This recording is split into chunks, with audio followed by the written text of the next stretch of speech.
On behalf of the National Collaborating Center for Indigenous Health, I welcome each of you to today's webinar, Indigenous Peoples, Food Safety and Security and Climate Change in Canada. My name is Roberta Stout, and I'm a research associate with the National Collaborating Center for Indigenous Health. Our center is located at the University of Northern British Columbia in Prince George, BC, the traditional territory of the Lheidli First Nation. I am, however, zooming in from Winnipeg in beautiful Treaty 1 territory and the homeland of the Métis people. I will be facilitating today's webinar. Next slide. Very briefly, the NCCIH is one of 6 national collaborating centers for public health that was established in 2005 with funding from the Public Health Agency of Canada. Our sister NCCs are focused on specific topic areas, including infectious diseases, environmental health, healthy public policy, determinants of health, and methods and tools for knowledge translation. Our center supports health equity for First Nations, Inuit, and Métis peoples by promoting the use of Indigenous-informed evidence to transform practice, policy, and program decision-making across all sectors of public health. Next slide. All questions for panelists, as well as any technical questions you may have, can be submitted in the Q&A window at the bottom of your screen. Links to resources mentioned throughout the presentations will be posted in the chat window. Today's session is being recorded and will be available on the NCCIH website. Also, you should know that there may be some brief pauses as we switch between presenters and screen sharing functions. Next slide. The learning objectives of today's webinar are to understand how climate change is threatening traditional food sources within Indigenous populations in northern regions of Canada, to explore the challenges and creative opportunities for food security adaptations to climate change underway within Indigenous contexts, and to share how community-driven food security adaptations to climate change can have the added benefit of promoting Indigenous knowledge between generations, enhancing community support networks, strengthening cultural resilience, and fostering collective health and well-being. Next slide, please. We are very pleased to have the following 2 speakers with us today, Megan Wilton and Paul Cressman. I'll introduce Dr. Megan Wilton first and then have her present her presentation. So Dr. Megan Wilton is an agroecosystem and food security researcher in the Department of Physical and Environmental Sciences at the University of Toronto. Megan grew up on a mixed co-op livestock farm in Southern Ontario, situated in the Saugeen-Anishinaabegin, Saugeen-Ojibwe territory. She continued her passion for agriculture and environmental studies through post-secondary education and gaining international research experience in temperate, subtropical, and subarctic regions. Since 2013, she has collaborated with First Nations communities to create northern gardening projects that are community-centered and focus on climate change adaptation. Welcome, Megan. Hi, everyone. I'm just going to share my screen first.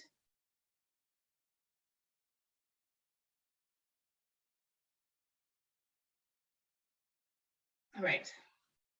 And you can see it okay? So good day, everybody.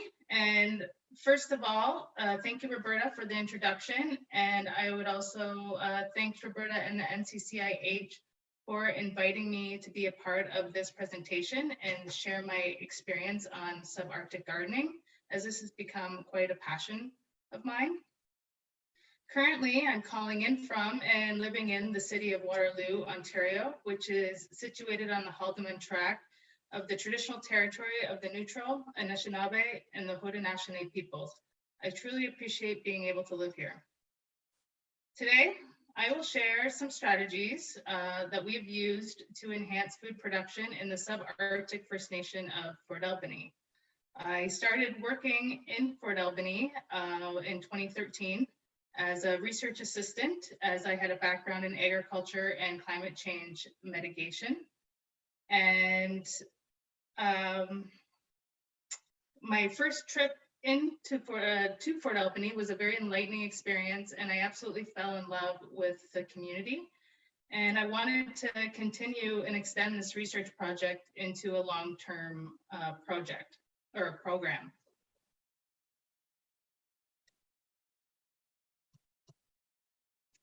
To give some context of Fort Albany First Nation, or also called Pitabec, it's in the Mushkegowuk Cree territory. It is on the western coast of James Bay and along the Albany River. It is an isolated community, so traveling in and out is usually by plane.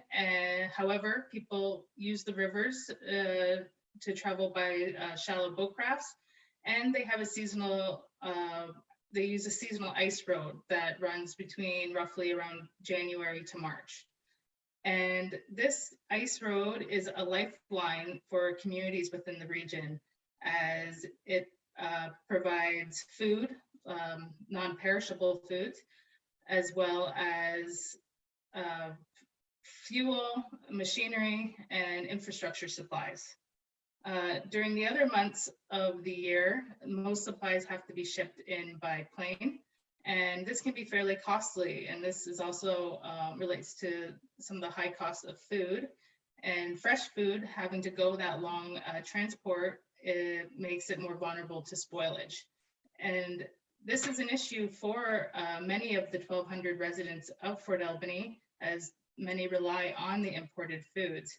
And recently, there was a food security survey done, like per household, in the community, and it was found that 70.3% of people living in the community was considered food insecure.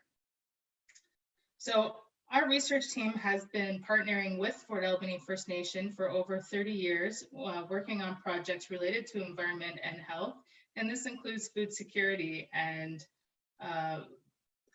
one of the strategies for food security was to creating subarctic gardens. This is a map of generally where Fort Albany First Nation is located, and it's on the plant hardiness zone map. And plant hardiness zone map, it kind of provides some insight of what plants can grow where. And Fort Albany First Nation is located in the Zone 1B, and there's not very much information available on gardening for Zone 1B. And so, however, the temperatures have been increasing, influenced by climate change. As well, we use technologies, agricultural technologies, to allow us to grow crops that would be suitable for the 2-zone plant hardiness. And as climate is projected to further increase, this also increases the amount of frost-free days, which increases the range of crops that can be grown in the region. This slide is the progression of the Fort Albany Community Garden. Initially in 2012 to 2014, it was production trials looking at specifically beans and potatoes. And we had this garden site located along the willow trees or thickets, and they were acting as a windbreak. And we compared the production of beans and potatoes in this windbreak space versus an open field. And we found that the yield and biomass of bean and potatoes increased significantly in this space with the windbreaks. After 2014, I became the the project coordinator. And from 2015 to 2017, we were diversifying more crops. We incorporated perennials and looked at some low-tech strategies. As well, at this point, the project was transitioning from a research project to a community program operated through Quebec Health Services. And in 2018 to present, we continue to fine-tune how we do our strategies in the community garden, as well as diversifying crops and making the space more welcoming to community members.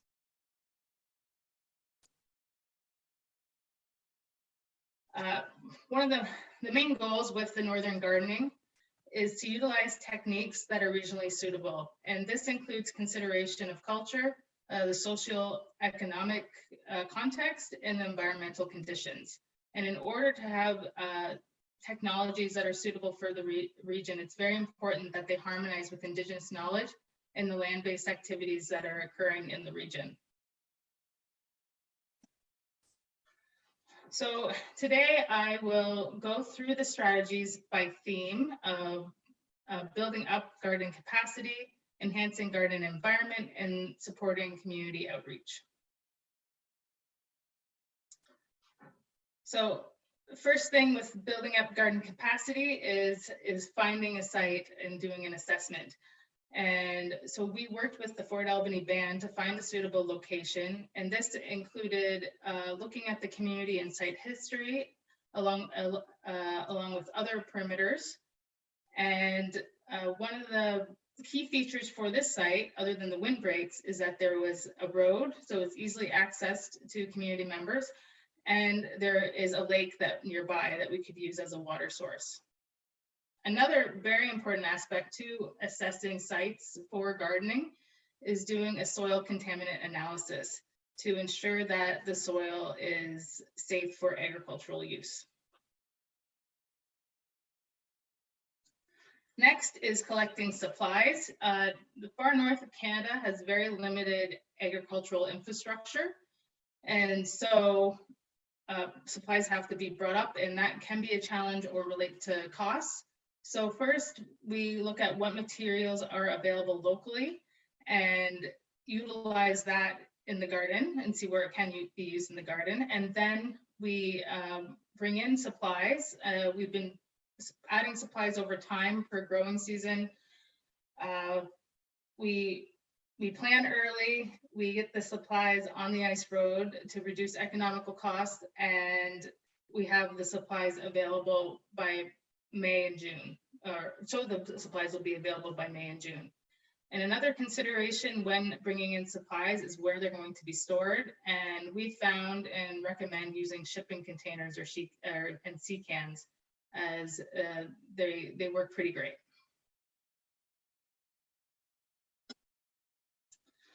Next is creating the garden. And for communities that are interested in creating a northern garden, I recommend to start small and expand accordingly. We did not do this as it was a research trial, and we found that it was a lot of maintenance and labor required. And so we started to move into constructing low maintenance garden beds. And I have a couple resources available on the different garden beds we've used in Fort Albany, and one PDF file that gives a general instructions or guides on how to make these box garden beds. As well, when creating a garden, it's important to identify a community-based coordinator or coordinators. They don't necessarily need to have agriculture or garden experience, but more importantly, have interest in the subject, enjoy working outdoors, are good problem solvers, and a little bit of a risk taker, as gardening is trial and error. As well, to consider when making a garden is to have a training and management plan, whether it's volunteer or employment based. For Fort Albany First Nation, we do training and management through employment, and it's usually around 2 to 6 people working in the garden within a garden season. Moving on to the next theme is enhancing garden environment.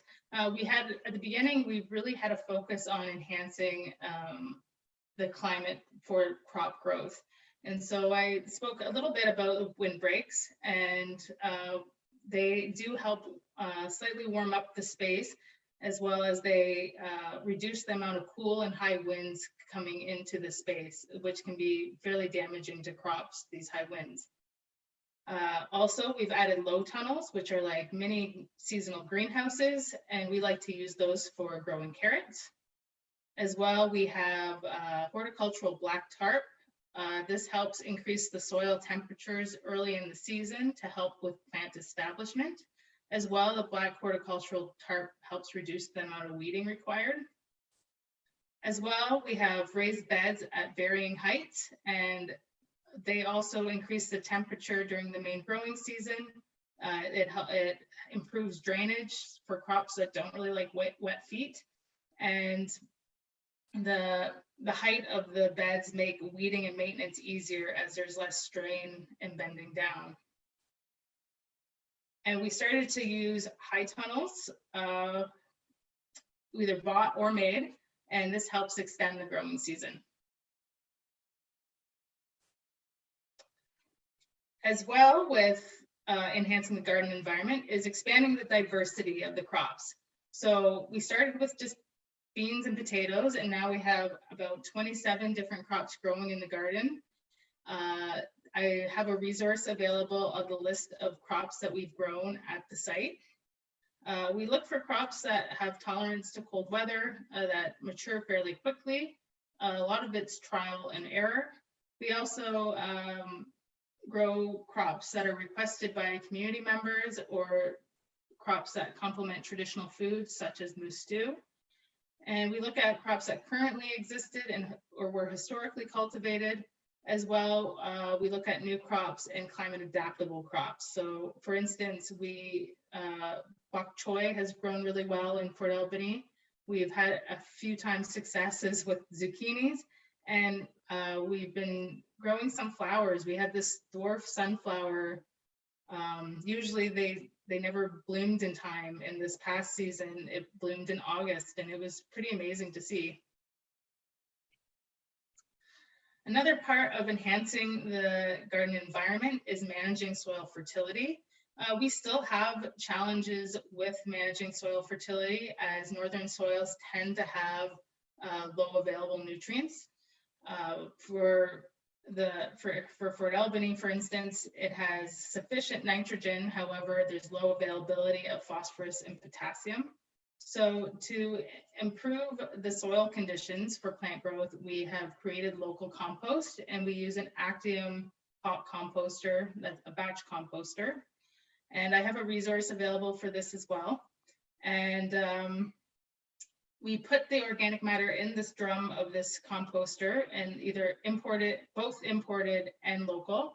So for instance, we use food spoilage from fruit and vegetable spoilage from the grocery store, leaves, shredded paper, wood shavings from the local sawmill. And we've also used the non-edible portions of Canadian geese.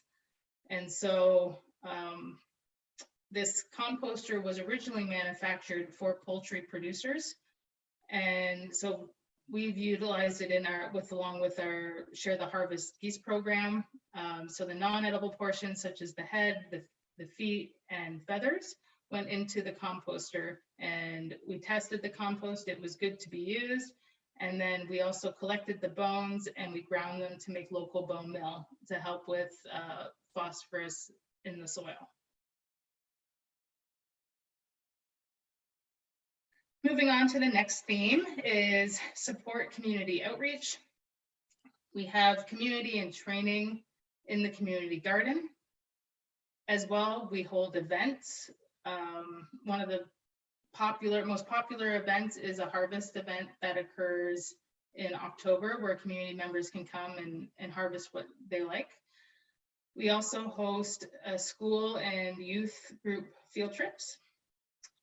And for crops that are ready earlier in the season, such as beans and kale, we harvest them and we distribute it throughout the community. As well, we have a tool share program for those interested in home and bush gardens, and we also do workshops for the at-home and bush garden, the people that are interested in it. And the people who are interested in the home and bush garden are a key component to this program as they bring in innovations and help build strategies that work best for the region. And some of my favorite innovations has been a prospector tent that was modified to become a seasonal greenhouse. And I like the extra touch where they opened up the top to allow rainfall to come in. As well, for a bush garden, an irrigation system for a bush garden was a perforated hose that was attached to a ram pump that's in a creek. And also a backyard composter that was repurposed from, or made from an old dryer drum. And so the lessons we have learned and the experiences we have in Fort Albany has given us the opportunity to extend our garden program to my Kukik First Nation in Newfoundland.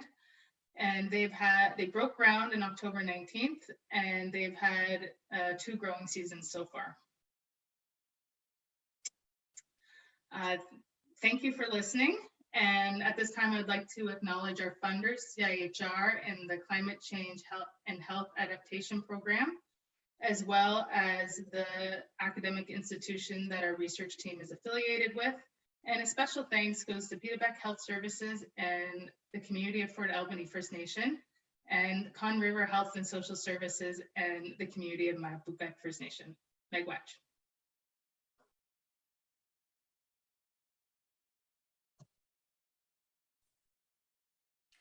Thank you so much for that presentation, Megan. And I would like to make sure that if any of the people who are on the webinar have questions that they'd like Megan to address following Paul's presentation in our Q&A session, to please be sure to use the Q&A button so that we make sure that we get those questions to Megan in the Q&A session. So I'd like to also now warmly welcome our next speaker, Paul Cressman, Program Development Officer for the Clecho government in the Northwest Territories, who has worked to support communities to develop a wide variety of engagement and capacity building programs. Paul's work focuses primarily on cultural learning programs, but has also ventured into the world of environmental monitoring, culturally appropriate outdoor safety certification, and economic development. Paul graduated with an honors Bachelor of Outdoor Recreation, Parks and Tourism from Lakehead University in 2003. He moved to the Northwest Territories in 2007 with a 6-month plan to stay, and moved to Ottawa 11 years later, where he now lives with his wife and 2 children. Paul has worked full-time for the Clecho government since 2015. He feels honored and humbled to be able to work for and with the Clecho people. Schedules, budgets, logistics, risk management plans, funding applications, and report writing. Paul spends a lot of time doing the boring work that helps other people get out on the land, pass on cultural skills and knowledge, and have fun. So welcome, Paul. Thank you very much. I feel very lucky to be able to present to you today. As was mentioned, I'm here in Ottawa on the unceded territory of the Algonquin Anishinaabe, but I work for the Clecho government in the Northwest Territories, in Treaty 11 territory. I've had the honor to work for and with the Clecho government for the last about 12 years. But I just like to acknowledge that I myself am not Clecho, and I'm not speaking with a Clecho voice. So when I use the word we, I'm referring to the Clecho government and the Department of Culture and Lands Protection, who I work for, but not the Clecho Nation as a whole or Clecho people specifically. In this presentation, I'm going to speak about Clecho Duntatsedi, a program that the Clecho government is running in all 4 Clecho communities. For context, I'll briefly talk about the Clecho region, government, and culture. I'm going to talk a little bit about the effect that climate change is having in the Clecho region for both ecosystems and culture. I'm going to talk about one program that we have developed to help people adapt to some of the adverse effects of climate change. I'll introduce some key outcomes to the program and opportunities worth exploring into the future. And then obviously I'm happy to take any questions this time. In 2005, the Tlicho Nation ratified the Tlicho Agreement with the federal government of Canada. This agreement recognized the formation of the Tlicho government and gave ownership of 39,000 square kilometers of land, including surface and subsurface rights, to the Tlicho people. The Tlicho land is located between Great Slave Lake in the south and Great Bear Lake in the north.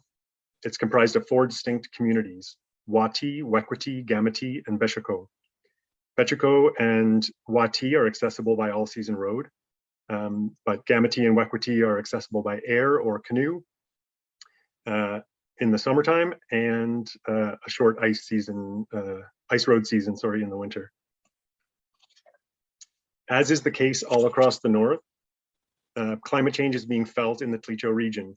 Elders are reporting a change in weather patterns, and that new species, which never used to come as far north, are now entering the region. Most acutely, however, climate change is linked to the decline of ekwo, or barren land caribou, populations. Ongoing calving ground study results for populations of the Bathurst and blue-nosed east herds show, quote, a continuing rapid decline in both herds, end quote. The significance of ekwo to the Tlicho cannot be overstated. As former Tlicho Grand Chief George Mackenzie recently said, quote, the ekwo are a keystone species. They have shaped the cultural identity of the Tlicho. Our history, our language, culture, and way of life are joined with ekwo. We depend on them for food, clothing, and equipment. They have been with us as far back as we can remember, end quote. An important message to take away from Grand Chief's statement is that for the Tlicho, ekwo are not only a source of food, but also a source of cultural connection and collective cultural memory. For young Tlicho people, climate change and caribou decline means not only an absence of a healthy source of protein in their diets, but also an absence of opportunities to practice what it means to be Tlicho. The ceremonies around hunting and coming of age, the social connection, intergenerational relationships, and community building that comes with collectively scraping and tanning hides, the knowledge about the wide array of clothing and tools that come from the ekwo, the drums that are dependent on hides harvested at certain times of year, and the drumming, songs, and cultural significance that is tied up in the drum. All that is also at risk because of climate change. When we as a government and a department think about adapting to climate change, we are not only thinking about how to replace a vital food source, but we are also thinking about how to create opportunities for young Tlicho people to connect to their culture in the absence of ekwo. With this in mind, the program that we developed addresses the idea of climate change adaptation from lenses of both food security and cultural restoration. Duntatsedi in English means to share food among the people. Throughout history, providing food and sharing food with those in need was the key to survival for the Tlicho people. Younger people were taught the necessary skills by older, more experienced harvesters. Those who were fit and strong would harvest food and share it with elders, and those who were unable to harvest food for themselves. In this way, knowledge was passed on and everybody ate. One of the legacies of residential schooling is that many of the social relationships that contributed to social cohesion and knowledge transfer were broken in the Tlicho communities. And while that's a topic for another presentation, it's important to note that the fracturing of the continuity of knowledge transfer has made it even more difficult for the Tlicho to address food security, because the young and fit no longer learn the skills to harvest food and, in many cases, lack the language skills to go talk to the people who can teach them. Tlicho Duntatsedi is quite a simple program on paper. The program pairs young adults with experienced harvesters. As a team, they go out fishing, hunting, trapping, snaring, and berry picking. Harvesting any food other than ekwo is supported through this program. Food that is harvested is brought to the community and distributed by the youth to elders. By participating in this program, young people spend time on the land being physically active, learning traditional skills, providing a service to their communities, and interacting with elders. Harvesters have an opportunity to pass on their knowledge. They get an extra set of hands to help with their work, and they receive funds to help pay for gas and equipment. Elders get access to a traditional diet and are socially engaged when youth come to visit.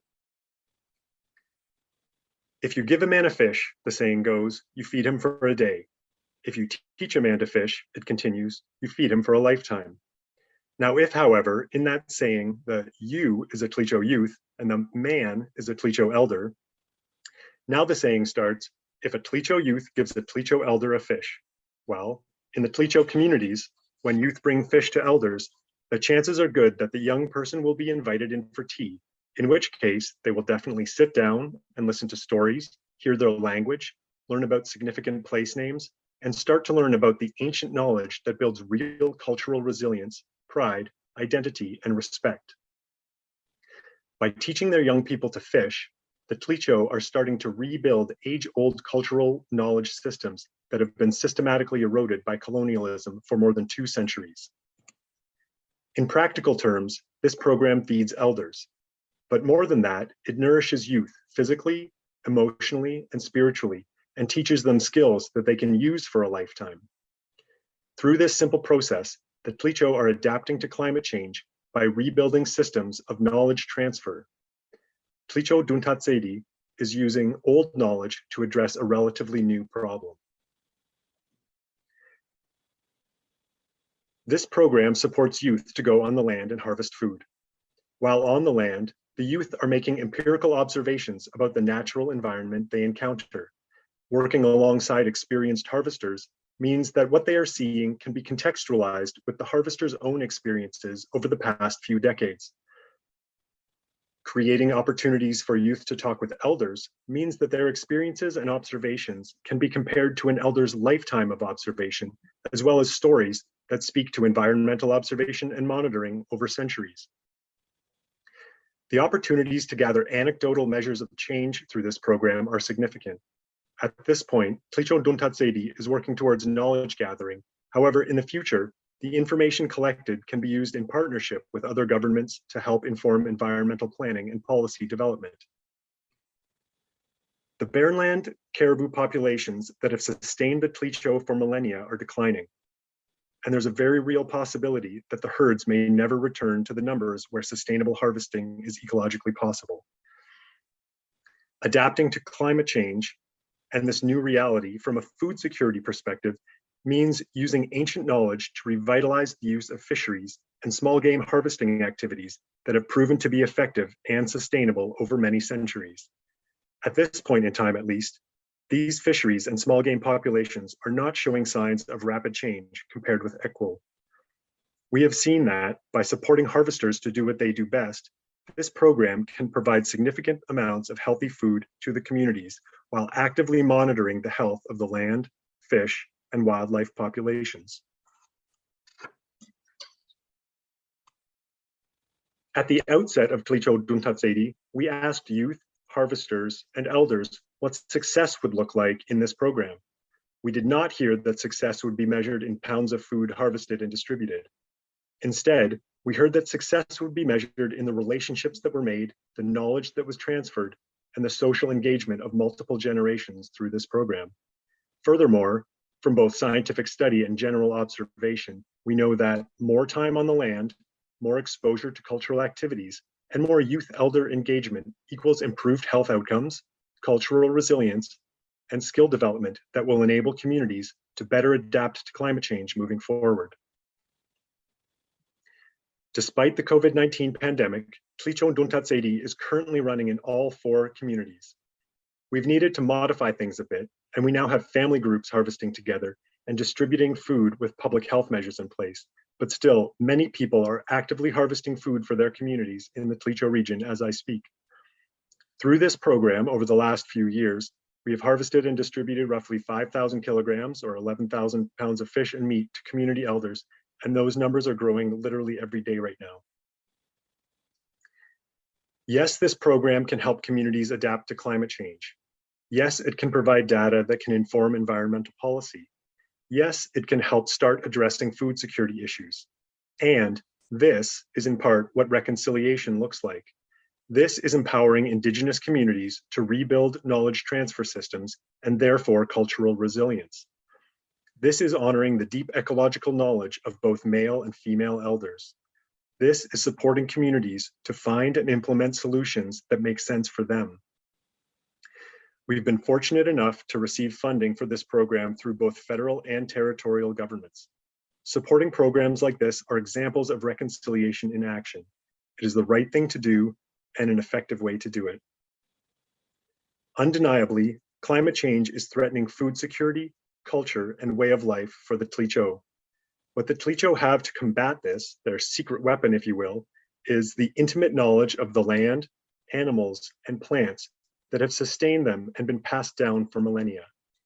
Through Tlicho Nduntatsedi, we are helping communities adapt to climate change by rebuilding cultural knowledge transfer, working with the land, using traditional skills, and strengthening communities by teaching and empowering youth. Masicho, thank you very much.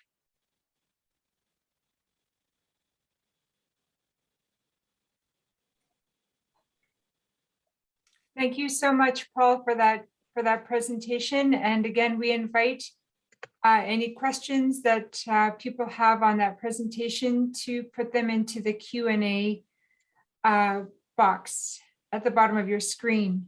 So I also would like to invite Megan to join us at this point. And I'm going to actually start with some questions that have come in that I would like to address towards Megan for her presentation. So the first one that came in is there's a question around natural pollination in the far north. Did you have to bring bees in to artificially pollinate the crops? Oh, you're on mute. Sorry, you got me. It was quite a lot of bees coming into the community garden, big and small, and the garden is also surrounded by a nearby meadow, so there was lots of flowers there, and we also there were some years where we would grow buckwheat as well, and or there's certain crops that attracted the bees, so we found that that was okay. But saying this, my coordinator had told me that this past year, he found that there was a lot of wasps there, which I found was interesting, and not as many bees. So we'll see what happens. And sort of on that same topic, were people unfamiliar with some of the vegetables that were being grown there, like bok choy? Was there a learning curve with some of these, the introduction of some new vegetable?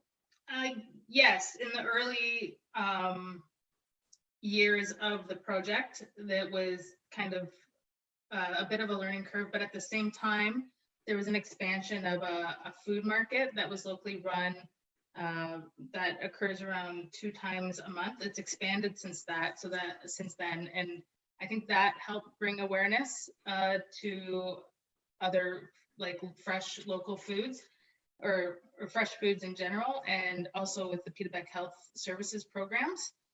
For bok choy, for instance, we had kale because kale grew well, but there was only a small group of people that liked it in their smoothies. And so bok choy seemed to be a bit more tamer green to have. But yeah, with the new crops that we try, there's not a lot of room dedicated to them. It's to see if they grow, see how residents like them or their opinions of them, and then we go from there. Great, thank you. A question for Paul on access funds for food security and transfer of traditional knowledge. Where did you get your funding for this project? And a similar question came in for Megan. So perhaps I'll start with Paul and then ask Megan the same one. Yeah, thanks very much. So we have had, we've had a lot of support for this program. Starting with the NWT on the Land Collaborative Fund that got us running with a pilot project. We've had funding just like Megan's program through the Climate Change Health Adaptation Program. And then recently, and I would encourage any folks representing Indigenous communities here, the Indigenous Community Support Fund is, I know it's all across the north. I'm not sure if it's national, but I'm assuming that it is. And there's money available for communities specifically around COVID-19 adaptation, but that includes food security. So I can forward a bunch of links if you're able to share them later. You can post those even in the chat box if you have any Oh, perfect. of them. Okay. And Megan? Similar to what the funds that Paul described, our main funding was the CIHR, Canadian Institute of Health Research. And then we had climate change and health adaptation program, and that one's good for applications coming from the community. Okay, thank you. Megan, there was a question about the composter drums. The question is, are they readily available in major centers? No, they're manufactured by Actium Resources, and it's located in Seaforth. However, the owner of the company has sent these compost drums to many places in the world, like in the tropical, to Fort Albany, and to British Columbia, for instance. So it's contacting him and seeing what's available. Great, thanks. Paul, this one came in for you. Is there any study into the degree to which climate change is undermining traditional knowledge? How some of the signals from the land may become less reliable with time, and how to adapt to uncertainty? So I saw that question come in and I got a little bit scared. I'm not sure if I'm qualified to answer it. I don't know specifically of any studies that are happening. I would imagine that there would be. I would hope that there would be. I know just from speaking with elders in the community that is certainly a concern that's people are aware of, and yeah, it needs to be addressed.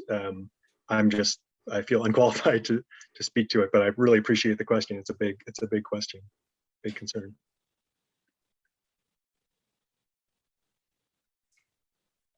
Megan, this is a question that I'm going to direct to you. Has the rate of food insecurity in Fort Albany declined with the development of community gardens over time? I cannot answer that one without a proper survey, and especially with COVID-19 going on as well. Also keep in mind that this garden is not providing all the fresh foods for the community. It's right now we're at the point of adapting to climate change and building like social and physical capacity. So for instance, this past season, 110 kilograms of vegetables were produced. On the question about supplying the garden, at the beginning of your presentation, you talked about supplies being brought into the community for gardening projects. Has that been impacted or will be impacted at all by the supply shortages that are happening, that we're all seeing across Canada?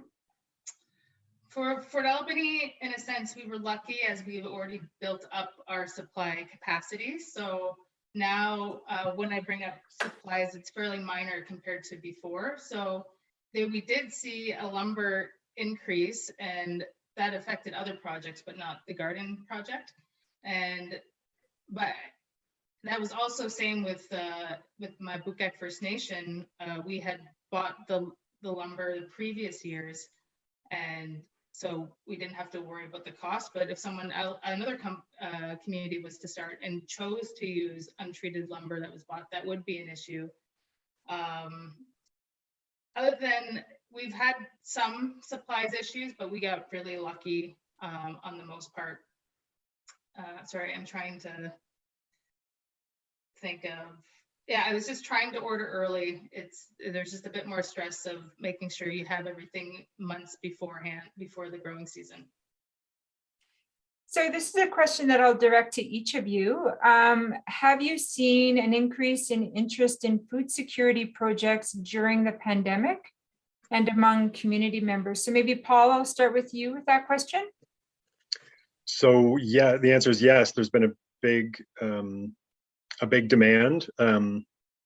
People are excited both from a cultural perspective and being able to eat a more traditional diet, but also just from an actual sort of calories input perspective. There's definitely been sentiment in the communities that, that people are really appreciating the food volume, even though we're not, measuring success that way. It is a major benefit of this program, is that people are experiencing increasing costs of store-bought food, and yeah, they are asking, talking to community government offices, and trying to get on lists of distribution within the community. So there's definitely a need. Yeah. Megan? Sorry, can you repeat the question again? Sure. Have you seen an increase in interest in food security projects during the pandemic among community members? Yes. So at the beginning of our research projects, when it was coming into the community, people were like, I don't know about this subarctic gardening, but then with more awareness of climate change, there was more interest in it. And then with COVID-19, with the increase of costs and limited supplies, the main thing I go by with increased interest is that more people were requesting to borrow the tillers for their bush gardens. So I go with that for an increased interest. Okay, and Megan, I'm going to ask you a question. Several came in about seeds that I want to ask you. I just have to scroll back up to the questions here. 1 second.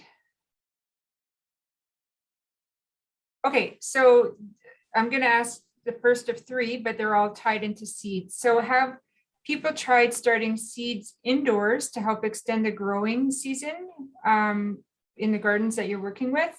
And have they tried growing the Three Sisters garden, the squash, beans, and corn? And is there any efforts into going into seed saving?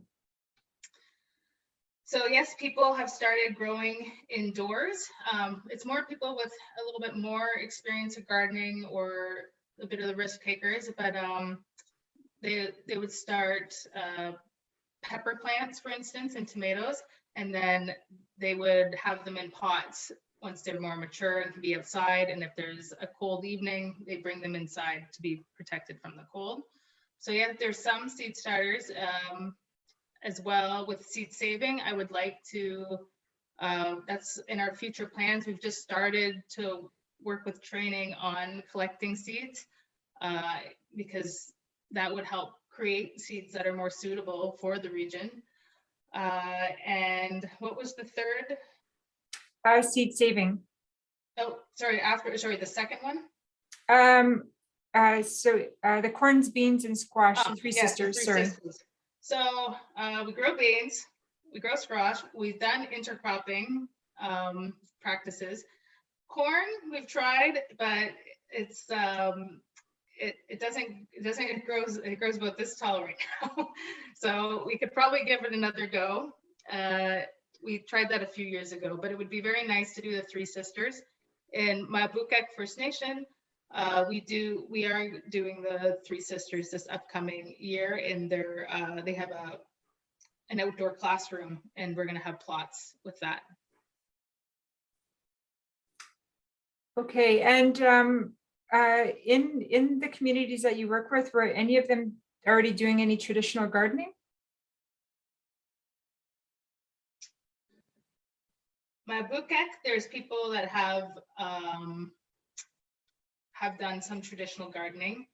In Fort Albany, I did see a question relating, is there crops with of more traditional plants? So we do have currants, we have raspberries, strawberries, mint is a popular one with the coordinator. I would like to bring in some sage, but it also has to we have to have the right growing conditions for some of these medicines as well. But we would like to bring in more.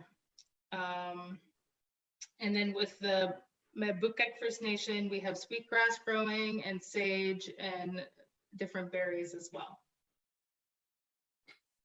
Paul, can I ask the same question of you? Just to know in Tlicho territory, what's happening related to traditional gardening or any of that sort of gardening processes, you know, are they happening or that you're aware of? Yeah, that's a great question. So in one of the Tlicho communities, Gameti, which is the northwesternmost community, there's been a big push. There's actually quite a well-established garden there. They grow significant amounts of potatoes. They have even been raising some livestock, some pigs and chickens, and doing some laying hens as well. And there's talk about right now. There's negotiations with community governments to set aside sort of swaths of land that would be appropriate to turn into community gardens. So yeah, I guess right now just the one community of Gameti is really championing local community gardening, and they have quite an amazing setup with high tunnel greenhouses and yeah. There was even talk of like trying to cultivate rice on the lake shore. It's anyway, it's very interesting. But that's the only of the 4 Tlicho communities. That's the one that's sort of most advanced with gardening. Okay, thanks. And on the topic of greenhouses, Megan, would it be helpful to utilize greenhouse structures to extend the season and introduce the community to possibilities of increasing crop variety and harvest? So right now we have high tunnels, which are seasonal greenhouses. We also have a greenhouse at the school, a small one. Other than that, I am hesitant to do greenhouses from as myself, because that's a whole other degree, and you need to have the certain specs to have a if you're thinking of like a year-round greenhouse. I don't have that knowledge on hand. I'm more of an ambient agriculture specialist. And also there's other potential issues, or not necessarily issues, but considerations for year-round greenhouses as well, like the inputs and the maintenance for that. Okay, that sort of answers the question that just came in about the possibility of year-round greenhouses in the far north. So do you have any other comments about that?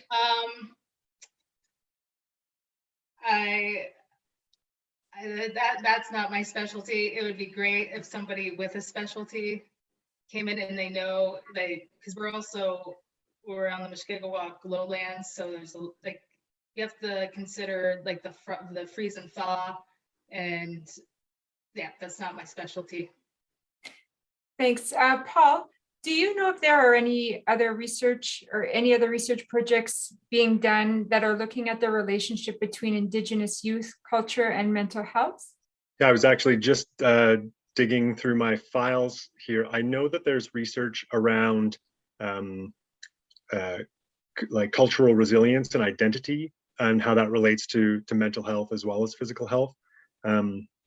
Again, I know that research exists, and I have some links that I can post as well. I can put them in the chat. One question about the program that you're actually doing, Paul, is how is language incorporated into this project? Like you talk about the youth being brought in to have tea with their elders when they bring fish to them or food products to them. Mm-hmm. Are they, and part of that is about cultural resilience. Are you seeing that as one of the success stories that's coming out of this, is the encouragement of teaching of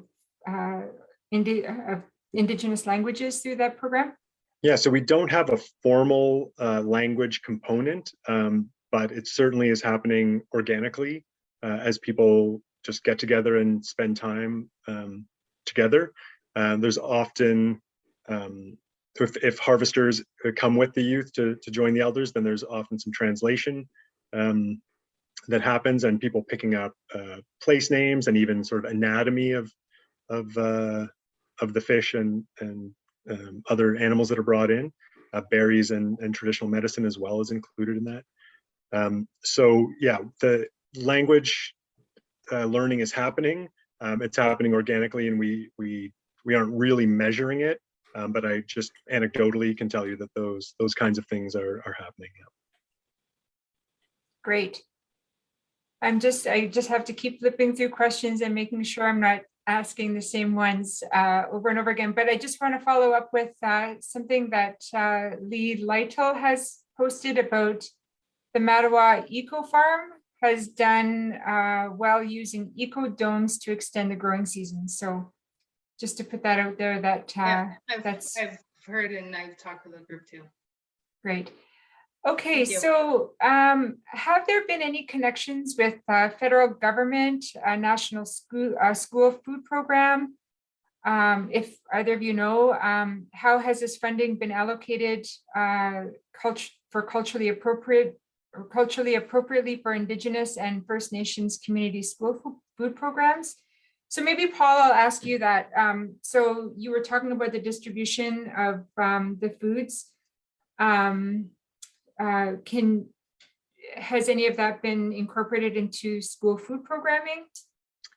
So it hasn't been incorporated into, like, I don't know what the National School Food Program is specifically, but I know in the communities, one thing that's happening is that harvesters are bringing in their food and then working with school groups. Again, it's around teaching, sort of cutting fish and making dry fish, running these workshops using food that's been harvested through Tlicho Duntatsedi. But in terms of distributing the food to children through the schools and families through the schools, other than those cultural skills workshops in the classrooms, I'm not sure. But now I want to look into that program. And I know, Megan, you did talk about having workshops with students in your presentation.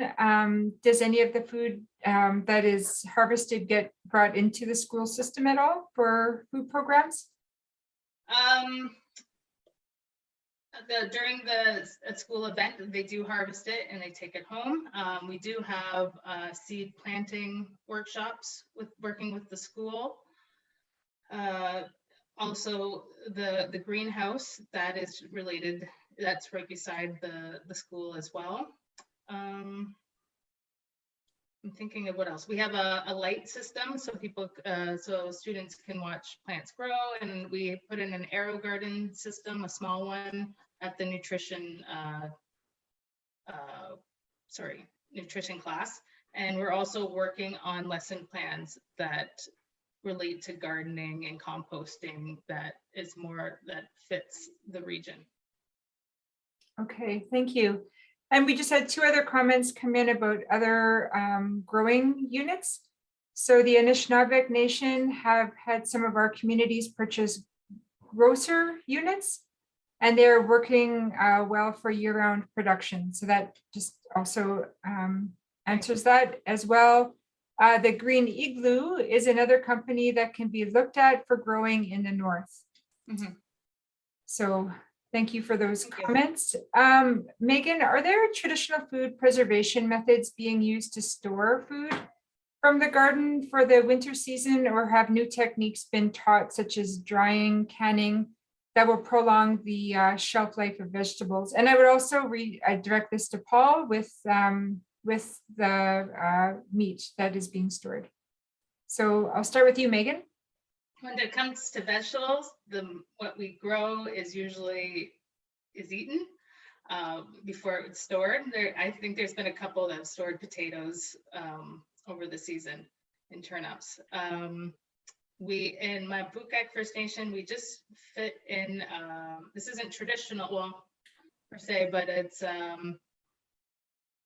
freeze dryer to help store foods and be dehydrated. And also in Fort, and that was inspired by Fort Albany, as people were dehydrating their vegetables either from the garden or from the food market, and so they could take them to camp, since the rivers are becoming more shallow and they have to consider what they're packing to go to camp.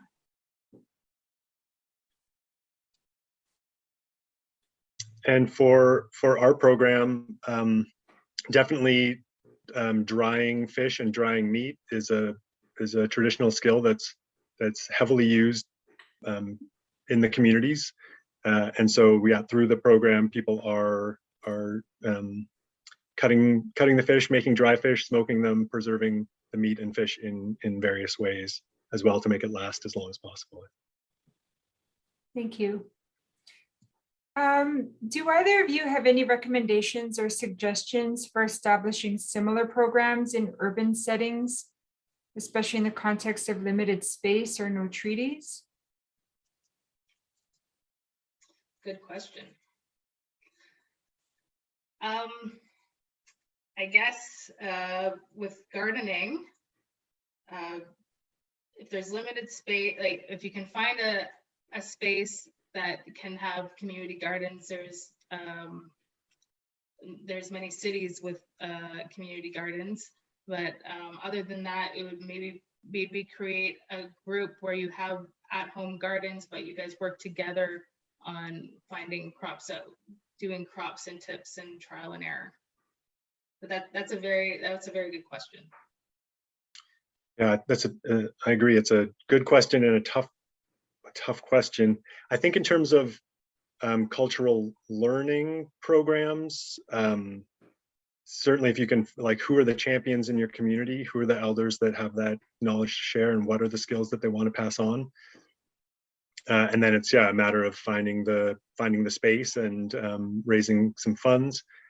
When it comes to, like, for what we're doing with it's like harvesting based or wild food harvesting based. I don't have a great answer for an urban setting, but I like what Megan is talking about too in terms of sort of urban gardening opportunities, even backyard gardenings. I know, like, when I lived in Yellowknife, people were donating their backyards to others who might have interest in gardening as well. So you might be able to find some people to donate some land. Thank you. Megan, has a Fort Albany First Nation engaged in partnerships or collaboration with other First Nations communities in Canada? For example, Six Nations in Ontario has an extensive seed collection and traditional knowledge about farming. How are you spreading the word and collaborating with other First Nations? So with NAN, I'm currently working on lesson plans. The other would be the at-home gardeners or bush gardeners. They would connect to these other First Nation groups and communities and receive the information, and then I often share with me later, because I personally do not live in Fort Albany, and so I come up and do the specific project, and then I hear from the community members suggestions. I'm still scrolling through more questions, sorry. There's also a comment came in from Haley Frederick about northern greenhouses. You know, Pasquiac Cree Nation in Manitoba has a smart farm which runs on LED light. In shipping containers can easily modify size to limit input costs. They are housed inside other buildings. I believe the First Nation holds the technology rights for Canada and are great to work with if wanting to explore as an option. Great, thank you. Thank you for that. Okay, are there any plans to do testing on traditional food sources to identify regarding degradation of the environment?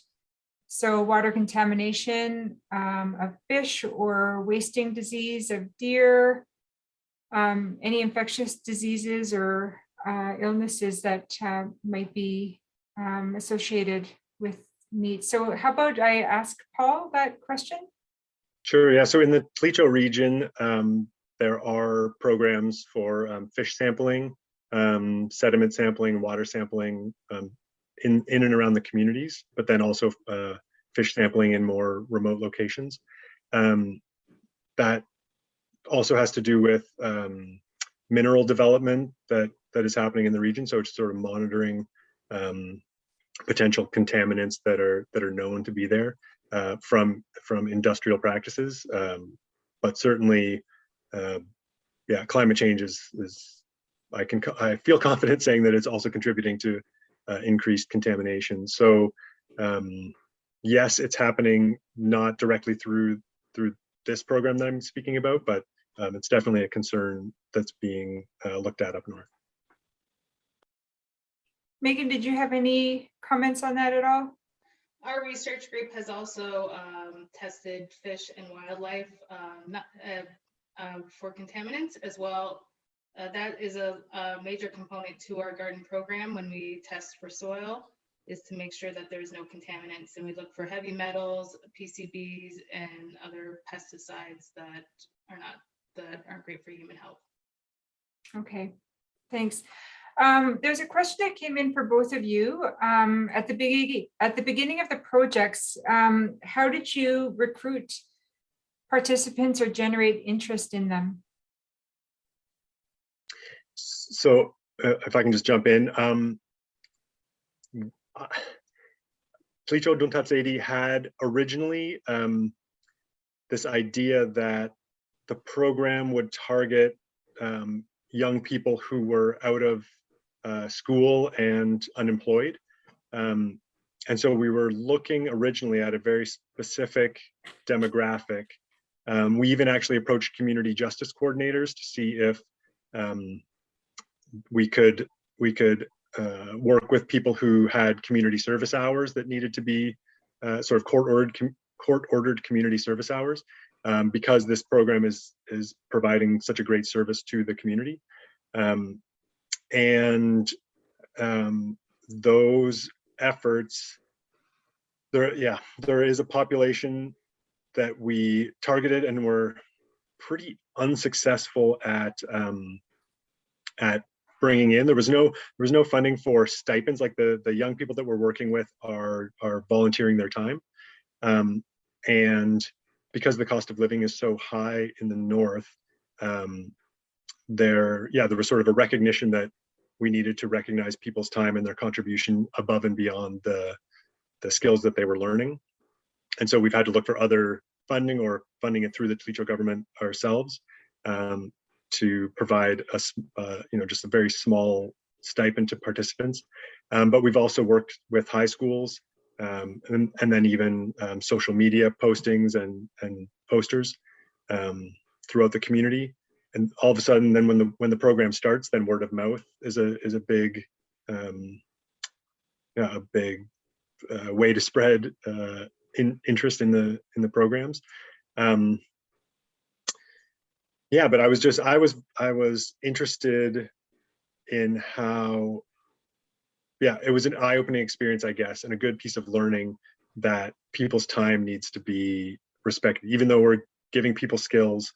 These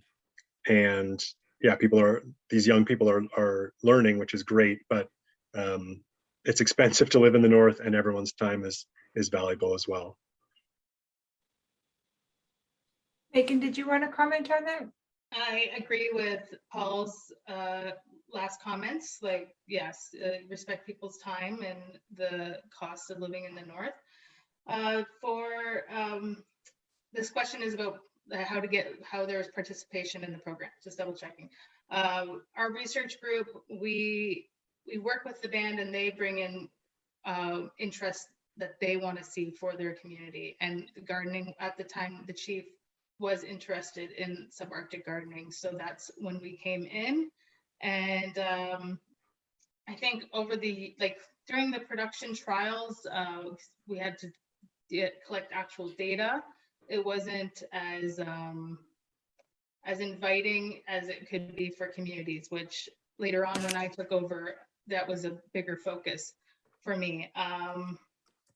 But the gardens were there and available, and there was programs with that. And I think it was just very important that people that were having their time and being employed in our group, that I took the time and learned more about Cree culture as well, and seeing how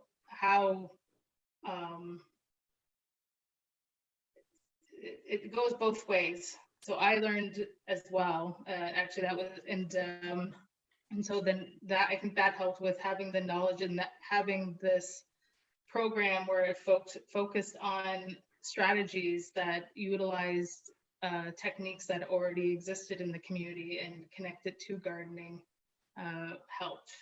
And yeah, it was the beginning. There wasn't as many people that interested, or they wanted a summer job and they received training and then they seemed to like it and continued.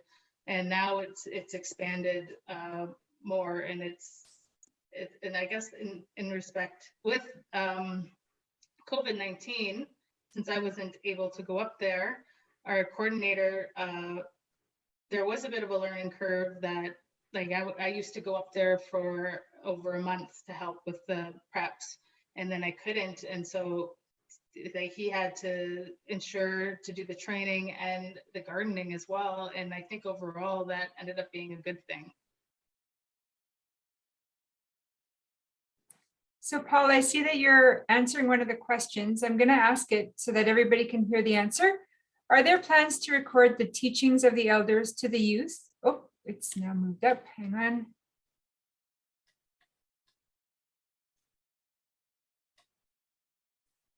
I think it got moved into our answered section. Let me see. Sorry, I've made your life more difficult. Do you remember the question? It's disappeared from my screen now. Yeah, it was around, are there any plans to record elders teaching these skills, so that there's sort of a record as young people become elders themselves? And so the answer is yes. I just posted a link there in the reply to funding through the Museum Assistance Program through Heritage Canada. And we've used that funding, the Tlicho have used that funding in the past to work with elders and record information that they felt was important, almost like how-to videos, particularly around skills and crafts that aren't done much anymore. And so there's a Tlicho Vimeo page that has about 6 different videos of people making fish caches and sewing bullet bags and making axe handles and things like that. So, I mean, yeah, most people have a cell phone. I think it's a great idea to record as much of this stuff as possible. And then, yeah, so that's the one funding that we've accessed through. So, and it became a separate project altogether, but there's no reason they couldn't tie in with each other. Okay, so I think I have sent a direct message to Megan regarding one question about funding. I'll have you answer that separately, because it's about asking about specific funding about workshops. So I'll have that sent to you by email. Okay, Megan? So I'm going to ask just one last question of each of you before we draw the webinar to an end. I just want to say how you can always tell the success of a webinar by the questions that keep coming in. So I might have to ask a few more than just one each. Just going back up to the caribou herds, have they been affected at all by forestry practices that you're aware of? So forest fires, definitely. In the Tlicho region, as we speak, I'm not aware of commercial logging or commercial forestry practices, but there's roads cutting across to access various mining operations, and these are creating sort of funnels for caribou, and then wolves are picking up on the migrations of the caribou, and so there's been some concerns around wolf predation that's beyond normal because caribou are being funneled into certain corridors due to industrial development. But I don't, I don't know, in the Tlicho region, I don't know of any commercial forestry practices, so I can't speak to that directly. Okay, and a similar one came in for you, Megan, regarding any disruption to the original lands and resources that have impacted the gardening projects that you're working on. Sorry. Oh no, I'm not muted. Sorry, can you, is there a way of rephrasing it? I did ask for some clarification. It's from Yvonne Pompana, and she was wondering if there were any disruption to the gardening project or gardening generally, I suppose, happening where there is disruption to the land and resources through colonial influences. So let's say I'm thinking possibly mining or these such things. Yvonne, if you want to clarify a little bit more, that'd be helpful. But I'll just ask Megan if she has some comments. I do have some comments. So interestingly, the garden space where the site was selected by the band had historically been cultivated when the missions were there. And so that space was, it used to be forest and it was cleared. And there used to be, or I guess there still is, drainage ditches along the rows, and those willow trees are what grew over the 40 years, grew naturally up. And that is why we have that space the way it is. And it's using an existing space that was disrupted by colonialism and making it into a space that's for the First Nation community. Have you noticed, Megan, in terms of disruptions that climate change or increasing temperatures are affecting the success of the gardens? Or do you expect that'll influence them in the near future? With increased temperatures, I suppose like some of the cooler crops, they are more prone to bolting. Also, the people who work in the garden, we have to consider the extreme temperatures. I went through my data to see like how warm did it actually get. And I remember there was days I was there and I'm like, oh my gosh, it's way too hot here. And our max recording was 39 degrees Celsius. And so when it's too hot, we, not 39, it's like less than 39 degrees Celsius, but when it's too hot, like we don't do work during that time because it's not safe for people. Okay, and I think the last question I'll just ask you, Megan, is have rain barrels or geothermal ever been explored for gardening? We have rain barrels. We also have rain barrels. We have large totes that we pump water from the lake into, and it's there when there isn't enough rainfall and there's a dry spell. Also in Mabukek First Nation, they have a gravity-fed irrigation system, which is pretty neat. That it connects to a creek that's uphill and it runs down to the site and collects into barrels. Okay, thanks. And I'm going to ask the last question to Paul before I pull up our final slides. And you will see there's some information in the Q&A that you might be interested in just having a peek through.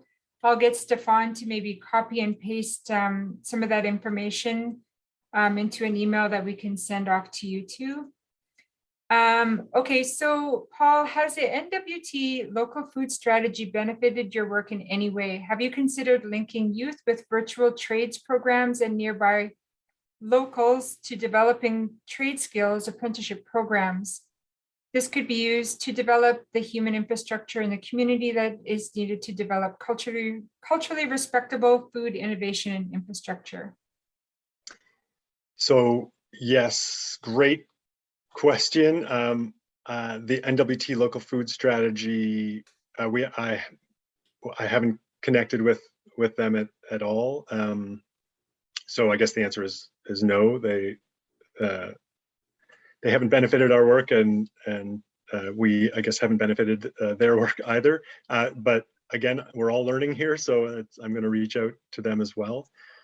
The idea of trades development and skills development, looking at traditional economies like hunting and trapping, and even then value added like tanning and sewing and that kind of thing, I think has a ton of value. And that's a really good point around trying to champion that and looking at just recognizing traditional skills and their economic value, even above and beyond the cultural significance. Yeah, so thanks for that. And do you two have any final words for one another before I switch to our final slides? We got to stop meeting like this. The last pre-COVID trip, Megan and I were presenting, I think it was at ArcticNet in Vancouver. And yeah, I was inspired then as I am now. So it's great to see you again. Well, I'm glad to see you again, Paul, and being a part of this presentation. We should meet up again. I want to thank you both so much for taking the time to share the really important work that is happening on the ground in community, by communities, and really working towards food sovereignty within Indigenous communities, especially as we are confronted with the changing climate. So just want to commend you on the work that you're doing and that the communities that you work with are doing as well. So thank you so much for participating in the webinar. And as I sign off here, what I'm going to do is share a final screen of suggested resources that folks may be interested in. Final word about some of the work that the National Collaborating Center has been doing is related to a national assessment on the health of Canadians in a changing climate, advancing our knowledge for action. The Collaborating Center has done the first ever chapter related to a national assessment of this sort, which is titled Climate Change and Indigenous Peoples' Health in Canada. These you can find on the website, our website, NCCIH, as well as several other resources such as the nutritional health of First Nations and Métis in the Northwest Territories, a view to current and knowledge gaps. And if you go to the next slide.